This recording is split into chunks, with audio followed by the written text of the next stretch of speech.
تمسك بحبل الله واتبع الهدى ولا تك بدعيا لعلك تفلح ورن بكتاب الله والسنن التي أتت عن رسول الله تنجو وتربح.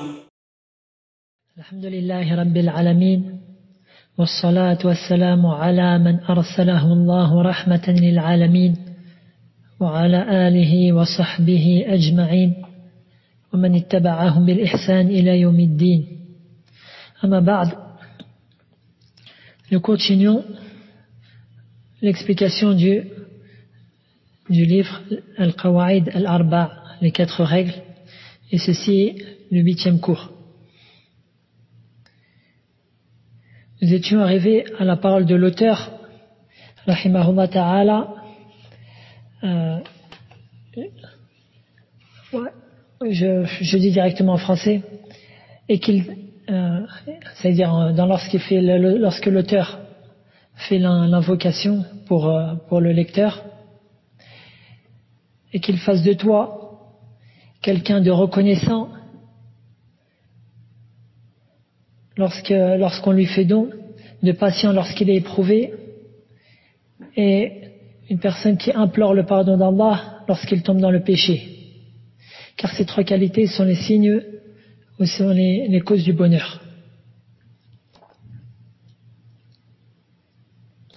Ainsi, nous avons terminé la parole sur le shukr, la reconnaissance, et as-sabr, la patience, l'endurance. Même s'il reste un grand nombre de questionnements, de masaïl autour de sabr, mais pour pas faire trop long, on se limite à ce qu'on a déjà pris, et on continuera dans l'explication du prochain livre, Inch'Allah, Kitab Tawhid.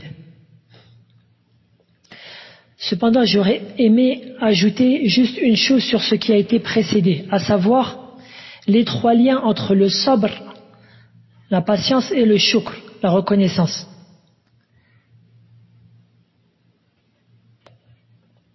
Comme on a pu l'entendre dans un des derniers hadiths que j'ai cité dans le cours précédent, ce qui a été rapporté par l'imam Muslim rahimahullah ta'ala, d'après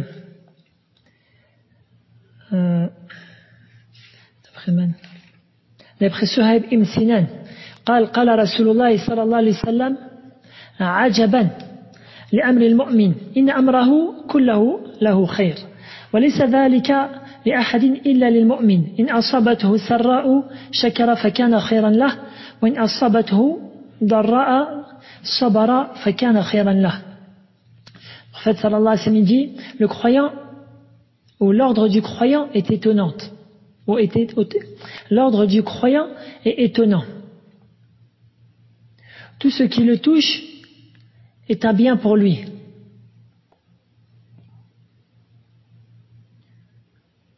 Et cela n'est réservé qu'aux croyants.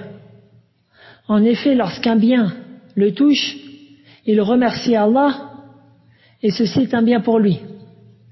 Et lorsqu'un malheur le touche, il se montre patient, et cela est aussi un bien pour lui. Donc tu vois que dans ce hadith, le prophète sallallahu alayhi wa sallam a rassemblé les 2 choses. La patience devant les épreuves d'Allah Ta'ala, et la reconnaissance lorsqu'on est touché par des bienfaits. قال شيخنا عبيد الجابري حفظه الله وهذا الحديث ظهر لكم أنه جمع بين خصلتين وهما الشكر والصبر.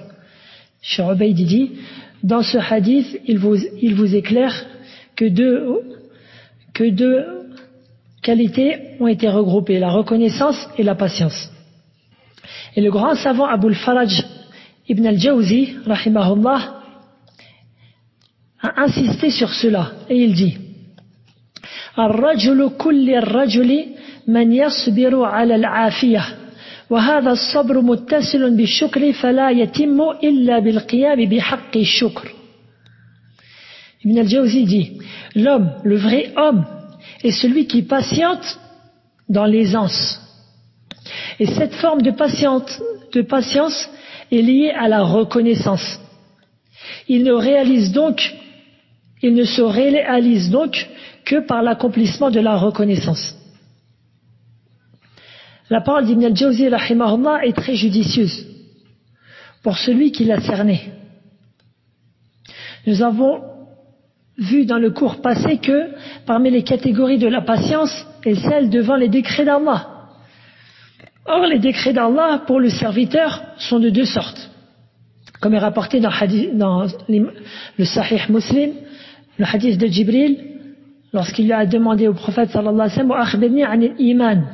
قال أن تؤمن بالله وملائكته وكتبه ورسله واليوم الآخر وأن تؤمن بالقدر خيره وشره. Jibril a demandé et informe-moi quant à la foi, c'est-à-dire les piliers de la foi.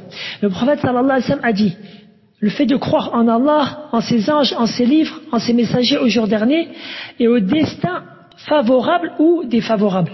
C'est-à-dire que les décrets d'Allah, que le destin soit le décret d'Allah, le destin est parfois défavorable pour le serviteur, tel que lorsqu'il tombe malade ou qu'il perd un proche ou il perd de ses biens. Et la patience en cela est obligatoire, et c'est ce dont nous avons traité dans le dernier cours. Mais le destin lui aussi parfois favorable, tel que l'obtention d'un diplôme ou l'obtention de biens en abondance ou d'un bon travail ou d'une femme gentille ou autre. Qu'est-ce que nous dit alors Ibn al-Jawzi rahimahullah? Il dit le vrai homme est celui qui patiente dans l'aisance.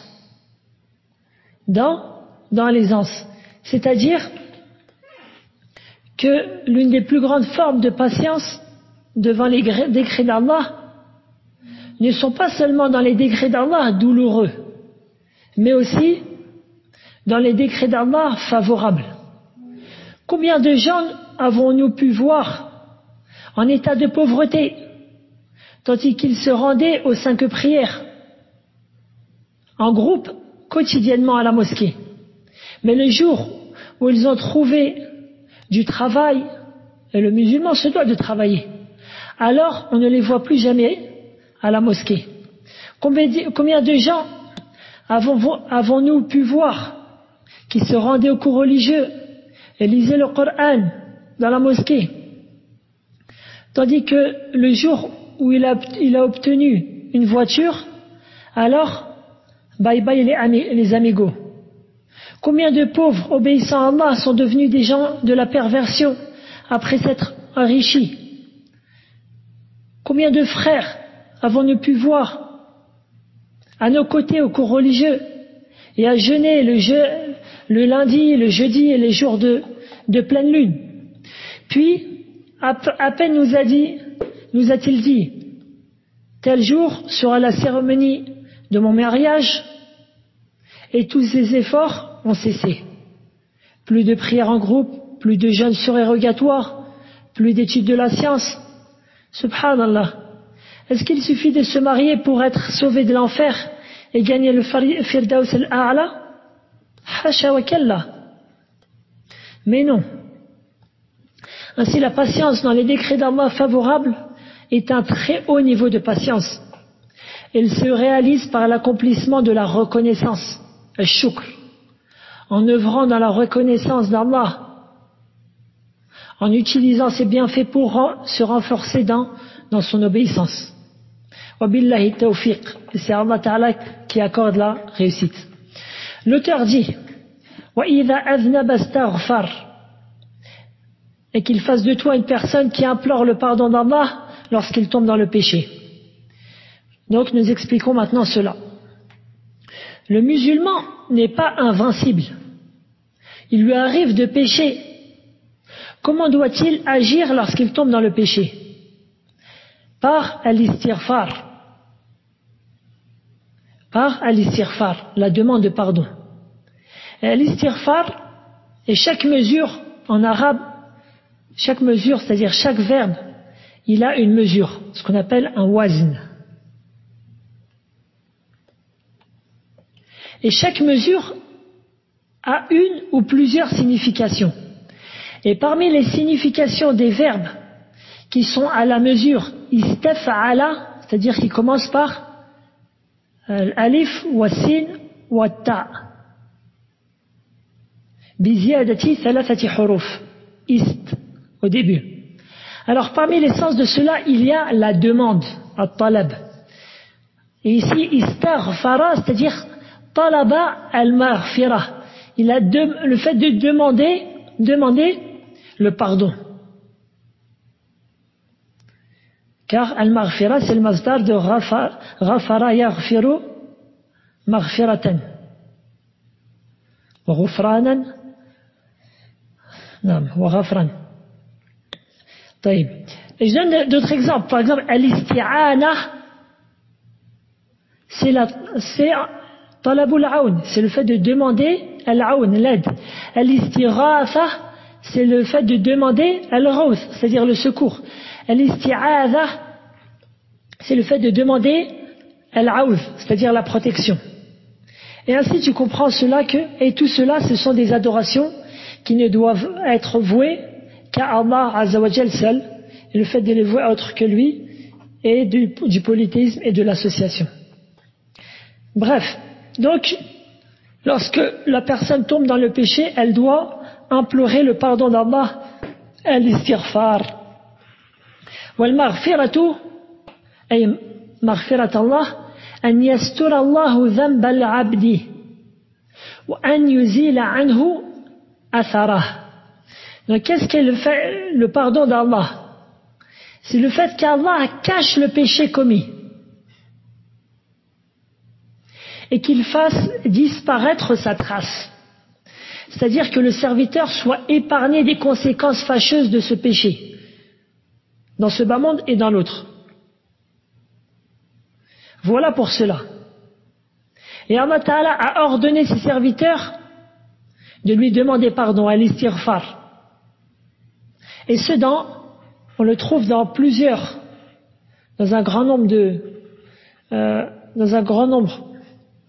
de versets et de hadiths du prophète sallallahu alayhi wa sallam.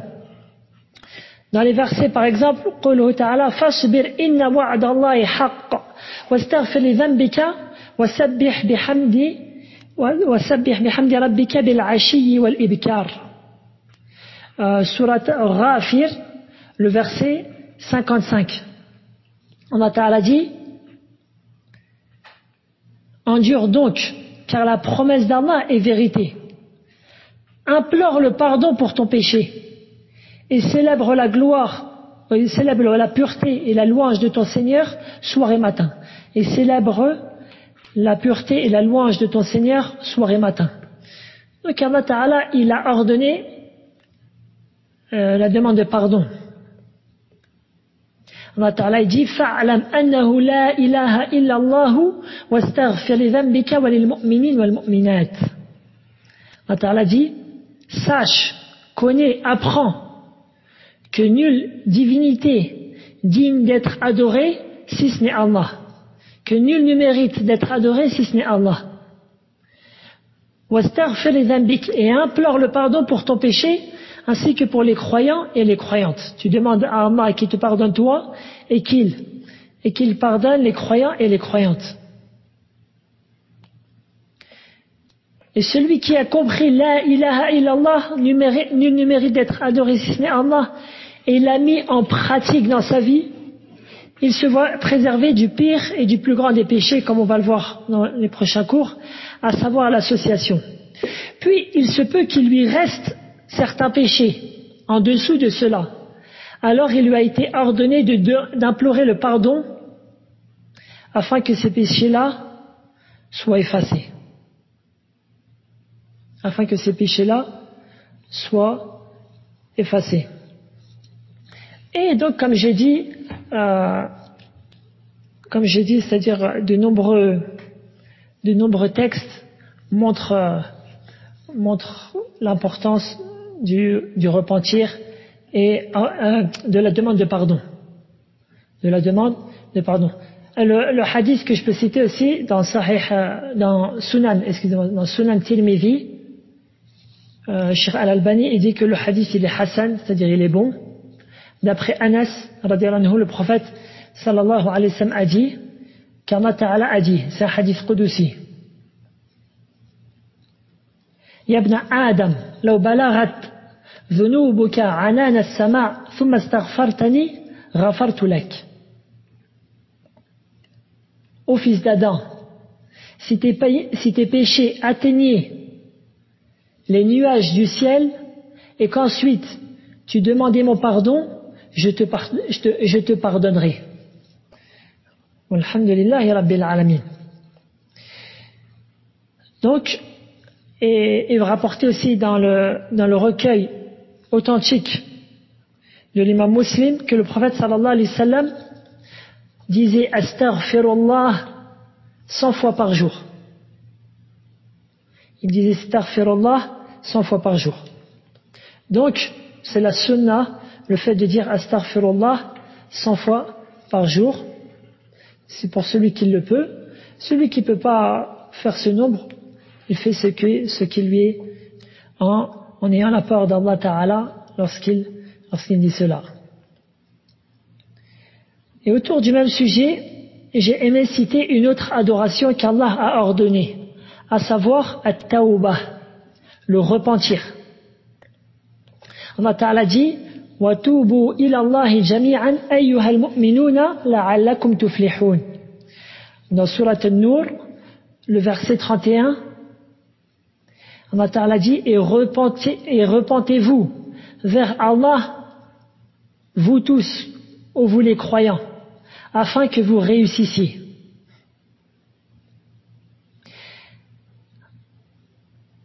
Et Allah Ta'ala dit dans le dernier ordre que tu trouves dans son livre, le dernier ordre qui commence par Ya ayyuhalladhina amanu, ô vous les croyants.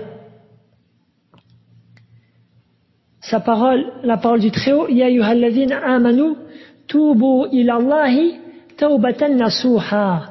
عسى ربكم أن يكفر عنكم سيئاتكم ويدخلكم جنات تجري من تحتها الأنهار يوم لا يخزي الله النبي والذين آمنوا معه. Allah Ta'ala dit dans le sens du verset, ô vous qui avez cru, repentez-vous à Allah d'un repentir sincère. Il se peut que votre Seigneur vous efface vos fautes et qu'il vous fasse entrer dans un paradis sous lesquels coulent les ruisseaux. Le jour où Allah épargnera l'ignominie aux prophètes et à ceux qui croient avec lui. Donc, Allah Ta'ala a ordonné le repentir et a montré ensuite l'immense récompense qu'attend les repentants. Et comme j'ai dit, c'est le dernier des ordres dans le Mushaf, dans le livre d'Allah, qui commence par Ya ayyuhalladhina amanu. C'est le verset numéro 8 de Surat Tahrim. Et cela, Wallahu a'la wa a'lam, car après qu'Allah Ta'ala ait ordonné les commandements et interdit les interdits, il se peut que le serviteur ait un certain manquement en cela. Et l'issue de secours est le fait de se repentir vers Allah Ta'ala. Et le repentir, lorsque le péché est une transgression du droit d'Allah, haqq Allah, tel que par exemple celui qui n'a pas prié ou qui a bu de l'alcool ou autre, le péché qui est entre toi et Allah. Il a 5 conditions. Il a 5 conditions et ces conditions-là, tout musulman se doit de connaître ces conditions-là. Car pas de repentir si ce n'est par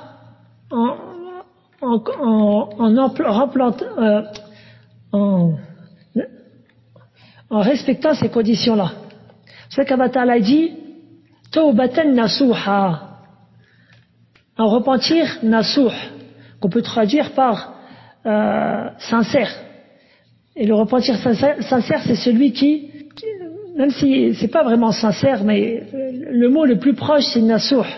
Du nasuh, et les savants ils disent que c'est celui qui remplit les conditions. Donc je vais citer les conditions du repentir. La première condition, c'est al-ikhlas. Le fait d'être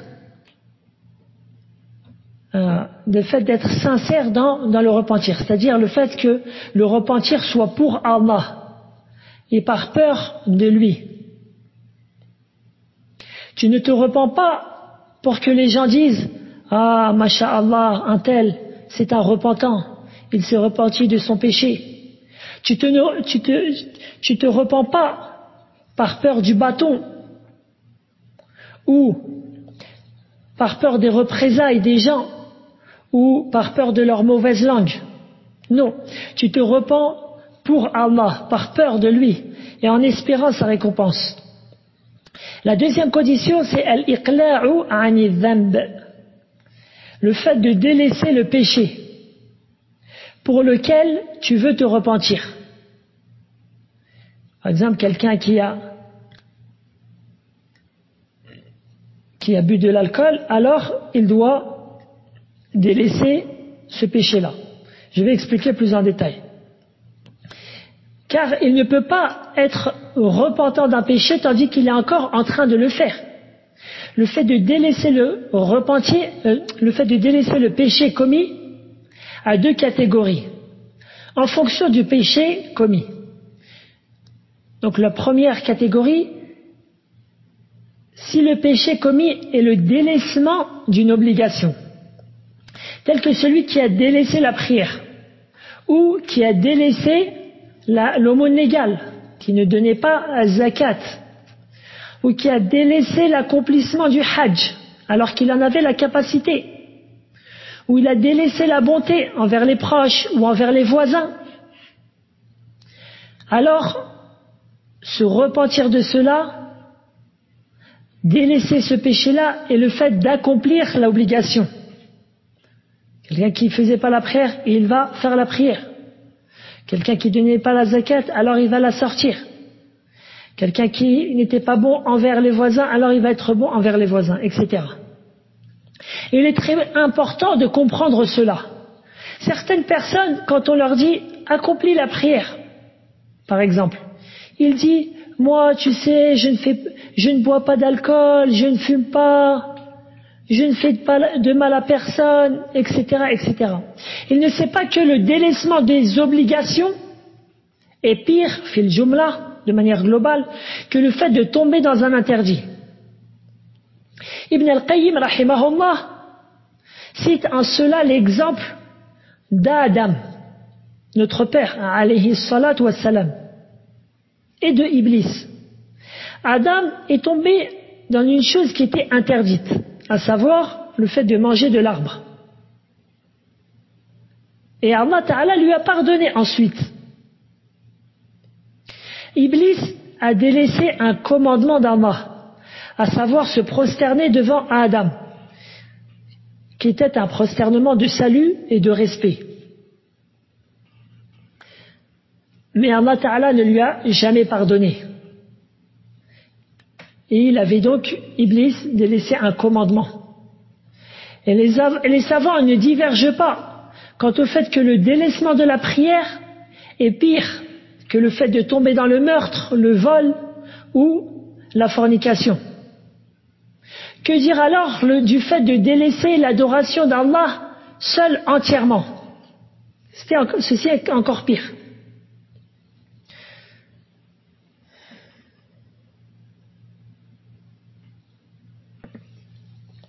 Ceci est encore pire. Donc maintenant, la deuxième catégorie, dans ce qu'on peut appeler de deux, je reviens, dans le fait de délaisser le péché commis. Donc la deuxième catégorie, si c'est un interdit, alors le fait de ne plus enfreindre cet interdit-là. Quelqu'un qui se repent car c'était un voleur, alors il délaisse le vol. quelqu'un qui se repent car c'était quelqu'un qui a insulté les gens, alors il délaisse le fait d'insulter les gens, etc.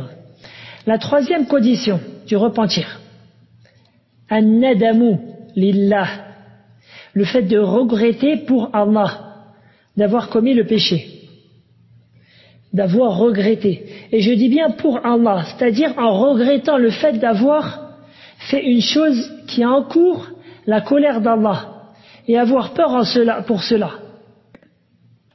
Et je précise, car le regret naturel qu'une personne peut avoir dans son cœur après avoir fait une chose de mal, si c'est un regret juste naturel, tandis qu'il n'a pas peur d'Allah Ta'ala, et tandis que ce n'est pas un regret pour Allah, et il ne regrette pas le fait d'avoir encouru la colère d'Allah, alors le regret naturel n'est pas bénéfique devant Allah. Et ce type de regret-là est ressenti même parmi certains non-musulmans. Même certains non-musulmans, ils te disent « Ah, je regrette, j'ai des remords, etc. » Donc, nous, ce qu'on dit, les regrets et les remords pour Allah Ta'ala. La quatrième condition du repentir. Donc, tout ce que je cite, en réalité, ça a des preuves dans le Coran, dans la Sunna, mais c'est-à-dire, je peux pas, c'est-à-dire, les cours comme ils sont censés être de à peu près 30 minutes, c'est-à-dire, j'essaie de dire l'essentiel au maximum. La quatrième condition du repentir. Al-azmu ala adami al-audi ilayhi. Le fait d'avoir la ferme volonté de ne plus revenir vers le péché commis. C'est-à-dire que dans ton cœur, tu mets al-azm, c'est-à-dire une volonté ferme, que c'est terminé maintenant, je ne reviendrai plus vers cette transgression-là. Comme j'ai dit, si c'est un ordre qui a été délaissé, alors tu dis plus jamais je délaisse la prière, plus jamais je délaisse l'obéissance et la bienfaisance aux parents, etc. Et si c'est un péché commis, alors tu dis plus jamais je tomberai dans le péché commis. Par exemple, le fait de fumer, etc. comme péché. Selon ce que le péché que le musulman veut se repentir. La cinquième et dernière condition. An taqa'a at-tawbatu fi waqtiha.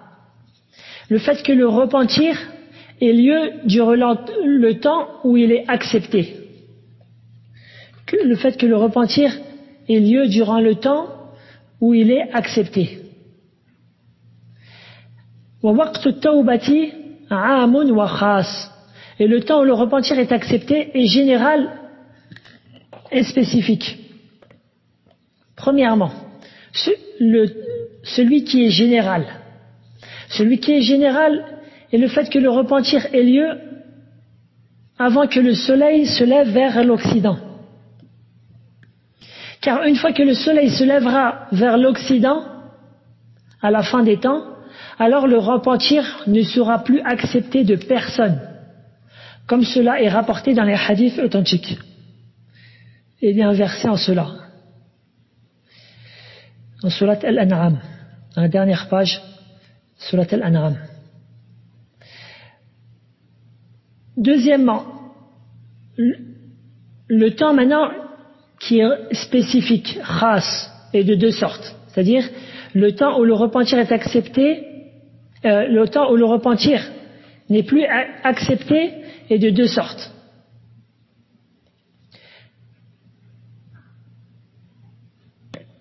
Qui est spécifique, ce qu'on peut appeler 2-1, qui est spécifique à certains groupes de personnes. À savoir que lorsqu'Allah descend le châtiment dans une ville ou un village ou sur un groupe de personnes, tel qu'Allah envoie un cyclone ou un tremblement de terre ou un tsunami ou autre, alors à ce moment précis, le repentir n'est pas accepté. Qu'Allah nous préserve. Allah Ta'ala dit dans le dernier verset de Surat Ghafir, le verset numéro 85. فَلَمْ يَكُنْ يَنْفَعُهُمْ إِيمَانُهُمْ لَمَّا رَأَوْا بَأْسَنَا سُنَّةَ اللَّهِ الَّتِي قَدْ خَلَتْ فِي عِبَادِهِ وَخَسِرَ هُنَالِكَ الْكَافِرُونَ. Et même si on veut bien comprendre ce verset, on peut voir le verset juste avant, le verset 84. فَلَمَّا رَأَوْا بَأْسَنَا قالوا آمنا بالله وحده وكفرنا بما كنا به مشركين فلم يكن ينفعهم إيمانهم لما رأوا بأسنا. Allah Ta'ala dit, puis quand ils virent, c'est-à-dire quand les ennemis d'Allah, les associateurs, virent notre rigueur, ils dirent, nous croyons en Allah seul et nous renions ce que nous lui donnions comme associé. C'est-à-dire, à ce moment-là, lorsque le châtiment leur parvint, ils dirent, nous croyons en Allah seul, ça y est, maintenant on est des monothéistes, et nous nous désavouons de l'adoration d'autre qu'Allah. Qu'est-ce qu'Allah Ta'ala dit? Mais leur croyance au moment où ils eurent constaté notre rigueur ne leur profita point. Telle est la règle d'Allah envers ses serviteurs dans le passé. Et c'est là que les mécréants se trouvèrent perdants. Donc le moment où le châtiment il descend, tu vois qu'Allah nous préserve. La personne elle voit le tsunami vers lui, ou elle voit, c'est-à-dire le tremblement de terre. Là. À ce moment-là, c'est terminé. Tu ne peux plus dire je me répands au Allah. Ensuite, après le cataclysme, si la personne elle survit, à ce moment-là, il peut se repentir.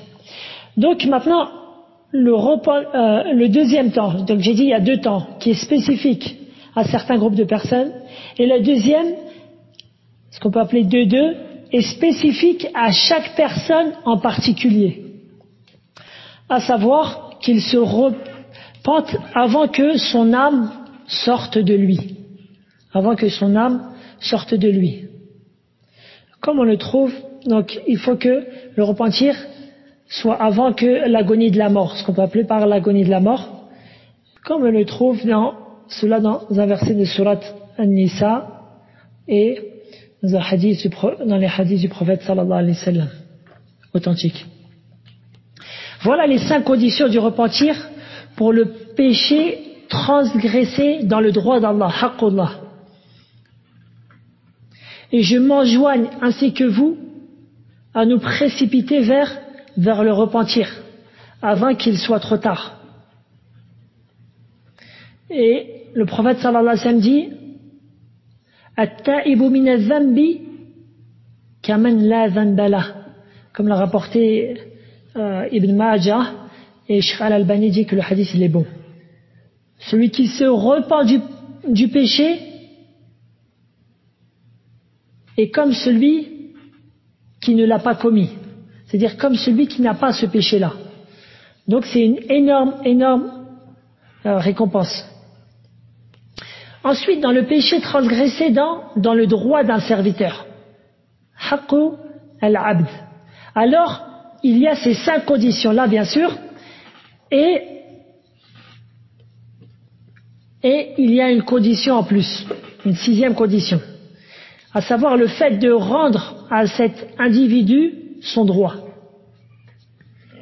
Et le droit du serviteur ne sort en général de 2 catégories. La première, an yakuna aynan, que ce soit une chose palpable, telle que le fait d'avoir volé une terre à quelqu'un, ou le fait de lui avoir cabossé sa voiture, ou le fait de lui avoir coupé un doigt, etc. Tu dois lui rendre son droit. Son droit sur toi est que tu lui dédommages, soit en lui rendant le droit perdu, tel que tu lui rends la terre volée, ou tu lui rembourses la réparation de la voiture, ou de payer la diya, la compensation, si tu lui as coupé un doigt sans faire exprès, etc. Comme cela est explicité dans les livres du fiqh. Je ne vais pas rentrer dans les détails, sinon, c'est-à-dire, ça, pour pas faire trop long. Ou qu'il te pardonne, que tu lui demandes pardon et qu'il te pardonne. S'il te pardonne, que ça soit en lui demandant pardon ou de lui-même, alors, alhamdulillah. Tu lui as rendu son droit a été rendu. Ensuite, la deuxième catégorie de son droit, c'est an yakuna ma'nan, que son droit soit une chose qui n'est pas palpable. Tel que le fait de l'avoir insulté ou injurié. Alors lui rendre son droit et de faire en sorte qu'il te pardonne. En lui demandant pardon ou en lui donnant quelque chose qui le satisfait afin qu'il te pardonne. Et s'il te pardonne de lui-même, d'entrée de jeu, alors, alhamdulillah. قال الشيخ الإسلام ابن تيمية رحمه الله فإذا اجتمعت التوبة والاستغفار فهو الكمال. Cheikh al-Islam Taymiyyah dit, et si est rassemblé le repentir et la demande de pardon, alors ceci est le plus parfait. Donc le mieux c'est que la personne elle fait l'istighfar et elle se repent vis-à-vis d'Allah Azza wa Jal. Ça c'est le mieux. Allah Azza wa Jal dit dans Surat Ali Imran, le verset numéro 135. قوله تعالى والذين إذا فعلوا فاحشة أو ظلموا أنفسهم ذكروا الله فاستغفروا لذنوبهم ومن يغفر الذنوب إلا الله ولم يصروا على ما فعلوا وهم يعلمون. En faisant les éloges de ses serviteurs, Allah Ta'ala dit, et pour ceux qui, s'ils ont commis quelque turpitude ou causé quelque préjudice à leur propre âme, c'est-à-dire par la désobéissance d'Allah, ils se souviennent d'Allah et demandent pardon pour leurs péchés. Istaghfaru. Et qui est-ce qui pardonne les péchés si ce n'est Allah? Personne ne pardonne les péchés si ce n'est Allah. Ensuite Allah Ta'ala dit, et qui ne persistent pas sciemment dans le mal qu'ils ont fait. Donc istaghfaru, ils ont demandé pardon à Allah, et en même temps, ils ne persistent pas sciemment dans le mal qu'ils ont fait. Et cette phrase-là montre qu'ils se sont repentis. Et donc, le mieux, c'est le fait de regrouper le pardon et le repentir. La demande de pardon et le repentir. Et le prophète, sallallahu alayhi wa sallam, il nous apprend comme est rapporté dans Sahih al-Bukhari, qu'il disait, c'est-à-dire dans son vivant, astaghfirullah wa atubu ilayh, tous les jours plus de 70 fois. Le fait de dire je demande pardon à Allah et je me repens vers lui. Il le disait plus de 70 fois par jour.